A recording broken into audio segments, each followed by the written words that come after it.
सबसे पहले बात करेंगे कि विफाकी हुकूमत का पंजाब में इंतखाबात के फंड्स के लिए आज ही समरी विफाकी काबीना में पेश करने का फैसला। वज़ीर ख़जाना आयशा गौस पाशा ने कायमा कमेटी बराए ख़जाना को बताया है कि विफाकी काबीना से मंजूरी के बाद आज ही मामला कौमी असम्बली में ले जाया जाएगा। इसकी तफसील जानते हैं अशरफ मलकम से। अशरफ, अब तक क्या तय पाया है? इलेक्शन फंड्स के इजरा से मुतालिक क्या फैसला हुआ है और क्या सुप्रीम कोर्ट की डेडलाइन पर अमल मुमकिन नजर आ रहा है? जी, अभी जो आयशा गौस पाशा वज़ीर ममलकत बराए ख़जाना है, उन्होंने बताया है कि हमने जो फैसला कर लिया कि इस खर्चे की जो 21 अरब रुपए पंजाब में इलेक्शन कमीशन को देने हैं सुप्रीम कोर्ट की हिदायत के मुताबिक, इसकी समरी आज ही काबीना को भिजवा दी जाएगी। काबीना से मंजूरी लेने के बाद इसकी मंजूरी कौमी असम्बली से ली जाएगी। फिर कौमी असम्बली मंजूर करती है तो ये पार्लियामेंट जारी कर दिए जाएंगे। स्टेट बैंक को पार्लियामेंट की मंजूरी के बगैर इन अखराजात का इख्तियार नहीं है। उनका कहना था कौमी असम्बली ने मंजूरी दी तो ही फंड जारी हो सकेंगे, अदरवाइज खुदाना डिवीजन कौमी असम्बली की मंजूरी के बगैर फंड इस्तेमाल नहीं कर सकती।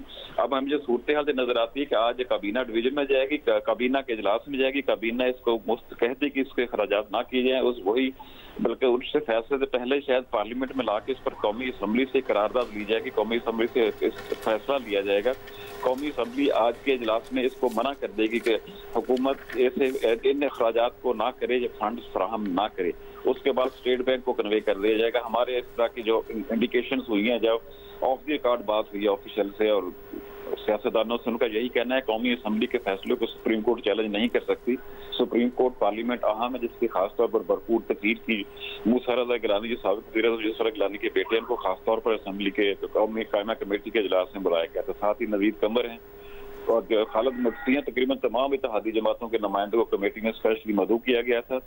उन्होंने अपनी अपनी राय यही दी है कि पार्लियामेंट सुप्रीम है, जो सुप्रीम कोर्ट ऑफ पाकिस्तान अब इन अपने इख्तियारात से तजावुज़ नहीं कर सकती, वो ऐसी हिदायत जारी नहीं करती कि फंड जारी किए गए हैं। जी अशरफ मलकम, आपने अपडेट किया, शुक्रिया आपका। और इस मामले की मज़ीद तफसील ये भी है कि कायमा कमेटी में इलेक्शन फंड से मुतालिक बहस के दौरान वज़ीर तिजारत नवीद कमर ने कहा है कि वज़ारत ख़जाना और स्टेट बैंक के हुक्काम को तौहीन अदालत से ना डराएं। पार्लियामेंट को भी अपनी तौहीन पर एक्शन का इख्तियार है। पार्लियामेंट की तौहीन के मुर्तकिब के खिलाफ कार्रवाई का पूरा इख्तियार है। पार्लियामेंट सबसे सुप्रीम है। लीगी रुकन बर्जीस ताहिर का कहना था कि सुप्रीम कोर्ट के पास इख्तियारात हैं। पहले उन्होंने आर्टिकल 63 में तरमीम करके हमारा बेड़ा गर्क किया, अब सुप्रीम कोर्ट आर्टिकल 84 में भी अपनी मर्जी की तरमीम कर ले। बर्जीस ताहिर ने कहा कि सुप्रीम कोर्ट किस तरह स्टेट बैंक को पैसे रिलीज करने का हुक्म दे सकती है, हम खिलाफे आइन फंड्स नहीं दे सकते। मूसा गिलानी ने कहा कि मेरे अकाउंट से पैसे निकालने का इख्तियार मेरे वालिद को भी नहीं हो सकता। स्टेट बैंक कौन होता है पब्लिक मनी को कौमी असम्बली की मंजूरी के बगैर खर्च करे।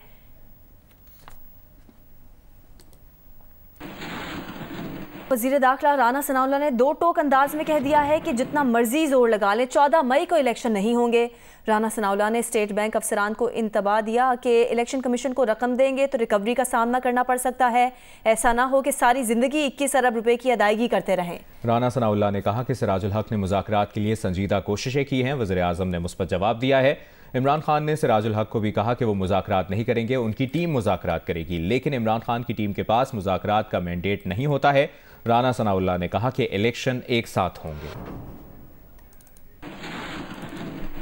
सिराजुल हक साहब, उन्होंने यकीनन एक संजीदा कोशिश की है और कल वो वज़ीर आज़म साहब भी मिले हैं और वज़ीर आज़म ने जो मेरी इत्तला है उसके मुताबिक उन्हें एक मुस्बत जवाब दिया है। लेकिन जब वो दूसरी तरफ गए हैं, वो दूसरी तरफ से बड़ा वाज़ेह मैसेज आया है कि जी मैं तो नहीं बैठूंगा, मैं टीम जो है ना वो मुकर्रर कर दूंगा। अब ये टीम जो होती है इसकी, उसके तो पल्ले शाही कोई नहीं होती। उनकी तो जो है वो ना ये सुनता है ना वो जो है वो किसी बात को क्लेम कर सकते हैं। मैं ये तो नहीं कह सकता कि स्टेट बैंक के जो मुतल्लिका अफसरान हैं वो जारी करेंगे या नहीं करेंगे, लेकिन ये कानून के तालिब इल्म के तौर पे मैं ये समझता हूँ कि ये बड़ा सीरियस मामला होगा और इसके ऊपर बड़ा सीरियस ऑडिट ऑब्जेक्शन होगा और उस ऑब्जेक्शन की बुनियाद के ऊपर ऐसी पेमेंट करने वाले को रिकवरी पड़ सकती है और कहीं ऐसा ना हो कि पेमेंट करने और करवाने वाले जो है बाद में सारी जिंदगी जो है उस रिकवरी को भुगतते रहें। 21 अरब रुपए की रिकवरी जो है वो कोई कितना ही बड़ा सीनियर क्यों ना हो, उसके लिए बड़ी मुश्किलात का बायस जो है वो हो सकती है और इसमें ऐसा होने के बड़े वाज़ेह चांसेस हैं। कि जो लोग पेमेंट करेंगे कल को उसके जिम्मेदार ठहराए जाएंगे। और अब इलेक्शन जो है 14 मई को तो इंशाल्लाह ताला नहीं होंगे। ये जितना मर्जी जोर लगा लें, 14 मई को इलेक्शन नहीं होंगे। इलेक्शन इंशाल्लाह इकट्ठे होंगे, केयर टेकर सेटअप के तहत होंगे और इसी साल होंगे। यानी ये मई में अगर नहीं होते तो अक्टूबर भी कोई ज्यादा दूर नहीं है। पीटीआई रहनुमा फवाद चौधरी का कहना है कि सुप्रीम कोर्ट की हुक्म अदूली की तो गवर्नर स्टेट बैंक फारिग होंगे। उम्मीद है स्टेट बैंक आज सुप्रीम कोर्ट के हुक्म पर अमल करेगा और आइन के तहत इंतखाबात के लिए रकम इलेक्शन कमीशन को जारी कर दी। फवाद चौधरी ने कहा कि सुप्रीम कोर्ट को मरियम नवाज की ख्वाहिश पूरी करते हुए शहबाज शरीफ को फारिग कर देना चाहिए। आज़ाद कश्मीर की वज़ारत उज़्मा के इंतखाब की सूरत हाल मुसलसल बदल रही है। ज़राए का कहना है कि सदर रियासत बैरिस्टर सुल्तान महमूद ने चेयरमैन पीटीआई इमरान खान के खिलाफ बगावत कर दी है। आज़ाद कश्मीर में वज़ारत उज़्मा के उम्मीदवार के लिए पीपल्स पार्टी और फॉरवर्ड ब्लॉक में मामला तय पा गए हैं। इसी तमाम तर मामले पर बात करेंगे। डायरेक्टर कश्मीर अफेयर्स जियो न्यूज़ अफजल भट्ट साहब ने हमें ज्वाइन किया। अफजल भट्ट साहब, आज़ाद कश्मीर की वज़ारत उज़्मा के इंतखाब के मामले में अब तक क्या पेशरफ्त होती दिख रही है आपको? देखिए जी, ये गुज़श्ता एक हफ्ता कबल साबिक़ वज़ीर-ए-आज़म सरदार परवेज़ इतिहास को आज़ाद कश्मीर हाई कोर्ट ने नाअहल करार दिया, तो उसके बाद ये असाब शिकत मरहला जारी था और एक मरकज लाहौर में बना हुआ था, एक जरदारी हाउस में बना हुआ था और दोनों तरफ की तरफ से वज़ारत उज़्मा के उम्मीदवार का फैसला नहीं हो पा रहा था और इसमें अहम किरदार था आज़ाद कश्मीर के मौजूदा प्रेसिडेंट बैरिस्टर सुल्तान महमूद का, जिनके दोनों जमातों के साथ, अपनी ही जमात के साथ उनके मुज़ाकरात जारी थे और पाकिस्तान पीपल्स पार्टी के मुज़ाकरात के साथ भी उनके मुज़ाकरात जारी थे।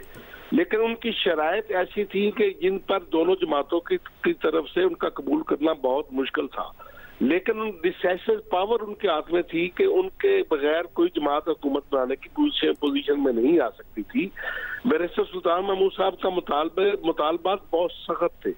उनका ये कहना था कि अगर आप मेरी तजवीज़ पर एक रुकन असम्बली को वज़ीर आज़म बनाएंगे, वो अबूरी मुद्दत के लिए होगा, 3 माह बाद वो वज़ीर आज़म रिजाइन करेगा, मैं सदर आज़ाद कश्मीर की हैसियत से रिजाइन करने के बाद असम्बली का इलेक्शन लड़ूंगा और उसकी जगह पर मैं वज़ीर आज़म बनूंगा।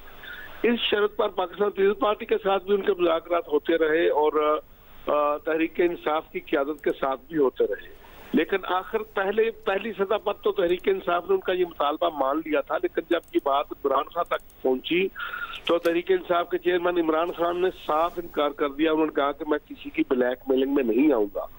फिर बैरिस्टर सुल्तान महमूद साहब के साथ पीपल्स पार्टी की क़यादत के मुज़ाकरात होते रहे और पीपल्स पार्टी की क़यादत ने आखिरकार उनके मुतालबात मान लिए, जिसके बाद बैरिस्टर सुल्तान महमूद साहब ने फॉरवर्ड ब्लॉक बनाकर बाज़ाब्ता तौर पर पीपल्स पार्टी के साथ मामला तय कर लिए हैं और ये तय पा गया है कि अब आज़ाद कश्मीर में पीपल्स पार्टी और फॉरवर्ड ब्लॉक के मुतफ़िका उम्मीदवार गड़ी दुपट्टा से रुकन असम्बली चौधरी मोहम्मद रशीद होंगे।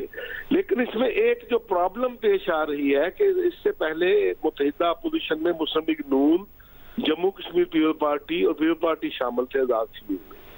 उसमें से जम्मू कश्मीर पीपल्स पार्टी तो पहले ही इलायकी का ऐलान कर दिया। उन्होंने कहा कि हमारा इत्तेहाद पीपल्स पार्टी के साथ था, अब अगर पीपल्स पार्टी उम्मीदवार नहीं देती तो हसन इब्राहिम खान साहब ने कहा कि वो एब्सटेन करेंगे, वो वोट ही नहीं डालेंगे। दिलचस्प सूरत हाल यह है कि आज़ाद कश्मीर के 53 अरकान असम्बली में से वज़ारत उज़्मा के उम्मीदवार को कम से कम 27 वोट हासिल करना लाजम है, जिसमें पीपल्स पार्टी के अरकान असम्बली की तादाद 12 है, नून लीग के अरकान असम्बली की तादाद 7 है, एक हसन इब्राहिम साहब थे। हसन इब्राहिम साहब पहले ही अलग हो गए। अब 7 वोटों के रखने वाली मुस्लिम लीग नून ने भी अपने तफजात का इजहार कर दिया। उन्होंने कहा कि पाकिस्तान में पावर शेयरिंग फार्मूले के तहत पीपल्स पार्टी हमारी इत्तेहादी है और हमने इसे वोट देना था, लेकिन अब हम फॉरवर्ड ब्लॉक के उम्मीदवार को वोट देने के पाबंद नहीं है, जिस पर अब मुज़ाकरात जारी है। बहुत बहुत शुक्रिया डायरेक्टर कश्मीर अफेयर्स जियो न्यूज़ अफजल भट्ट साहब इस सारे मामले की इनसाइट दे रहे थे।